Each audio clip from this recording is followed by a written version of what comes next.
Yan. So, hello everyone. It's me again, Kuya Daniel. And ganito, no? Pag kumuha ka ng sasakyan, tapos gagawin mong TNBS, ito yung mga dapat consider mo na gawin sa sasakyan mo bago ka magbiyahe. So, number one, kailangan palitan mo yung tint. Kasi yung tint natin dito, hindi naman sa sinisiraan ko. Ordinary tint lang naman kasi yan. Lumina. So, sorry ah.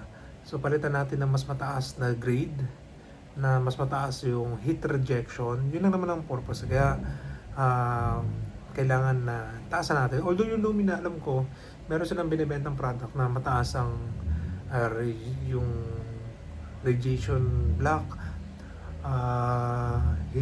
yung heat rejection, yung mga ganon. So, ang naging expense ko dyan, nasa 12,000 bios sa next. Bili ka ng matting, yung 5D matting. Kasi kung yung matting lang na ordinary yung gagamitin mo, mabilis malaspag yun. Makakalbo ka agad yun. Okay. Pangatlo, bili ka ng paledret mo, yung sasakyan mo. Bakit? Siyempre, iba't ibang puwet ang umuupo dyan. May maasim, may mabaho, may tangan. So, iniiwasan natin na mag-maintenance ka palagi ng yung mga deep cleaning. Nako, lalo na pag nasukahan yan, basa yan. So, ano gagawin mo? Patutuyuin mo yun. Gano'n katagal magpatuyo? Kasi yung sa akin na nagpa-leatherette ako, actually, ako mismo nakatapon ng tubig doon sa upuan. At nagtaka ako, yung tubig na nakaganon lang. Kinabahan pa ako. Tapos hindi naman siya tumagos doon sa ilalim. At hindi, walang ano. Ang ganda ng pagkaka-leatherette. Okay? So, isa yun. So, dapat makonsider nyo. So, yung tin, 12,000. Matting, siguro mga 3,000, 15,000.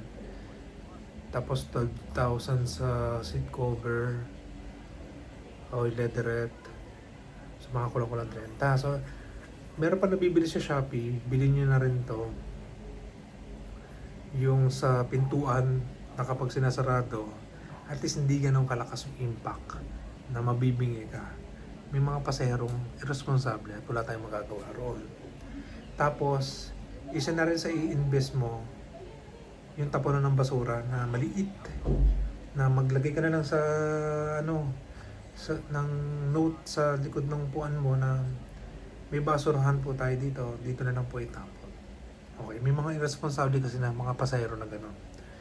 So, luggage tray, importante rin yan. Lalo-lalo na kung ang sasakyan mo ay mga bios, yan. Nasa 3,000 yun. Hindi ka lugi kasi hindi siya nasisira. Hanggang ngayon, 3 taon na yung sasakyan ko. 3 taon na ba? 2 taon pa lang. 2 years. August, September. Patay, nabobo na ako. September, October, November, December. 2 years, 5 months na. So, 2 years, 7 months na lang. Tapos na natin. So, yun yung mga bagay na dapat nyo i-consider na ilagay sa sasakyan nyo para hindi ka agad malaspag. Okay? So, bye!